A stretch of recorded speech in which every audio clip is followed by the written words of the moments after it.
Môreoggend wil ek met jou gesels oor hoe om die vuur van jou geloof aan te blaas. Hoe om die vuur van jou geloof te stook. Ons is in die middel van hierdie reeks van geestelike droogtes en ons het 'n keer op keer vir mekaar gesê, nie alle geestelike droogtes is as gevolg van my eie te doen. Ja, soms is dit as gevolg van my eie te doen, maar nie altyd nie. En hoe stook ek my geloofsvuur terwyl ek in die middel van 'n droogte is? Jy mag dit dalk nie weet nie, maar die vinnigste stoomtrein wat nog ooit gemaak is die Mallard LNR klas A4.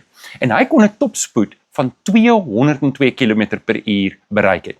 En daar was net 2 spanlede in die trein. Dit was die bestuurder en die stoker. Nou, ek weet nie of jy al ooit 'n stoker gesien het nie, maar dis nie 'n baie mooi gesig nie, hoor. Nou, die van julle wat op die spoorweg gewerk het, sal weet hoe dit lyk.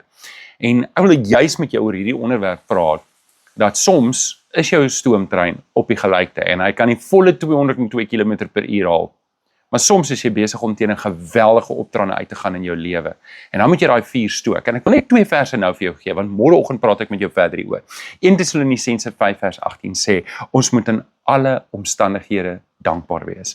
Selfs in hierdie moeilike omstandighede moet ons dankbaar wees. En dan sê Jakobus vir ons in Jakobus 1 vers 2, wanneer allerlei beproewing oor ons gaan, moet ons juist bly wees. En ons kan nie bly wees oor die beproewing nie, maar ons kan in alle omstandighede bly wees. Ek wil môreoggend met jou praat oor hoe om jou oë op die Here Jesus te hou, terwyl jy deur jou droogte gaan, en om jou geloofsvuur te bly stook. Môreoggend 2 dienste, 8:00 en 9:30, sonnaskool tydens beide dienste. Ek hoop ek sien jou daar. Die Here seën.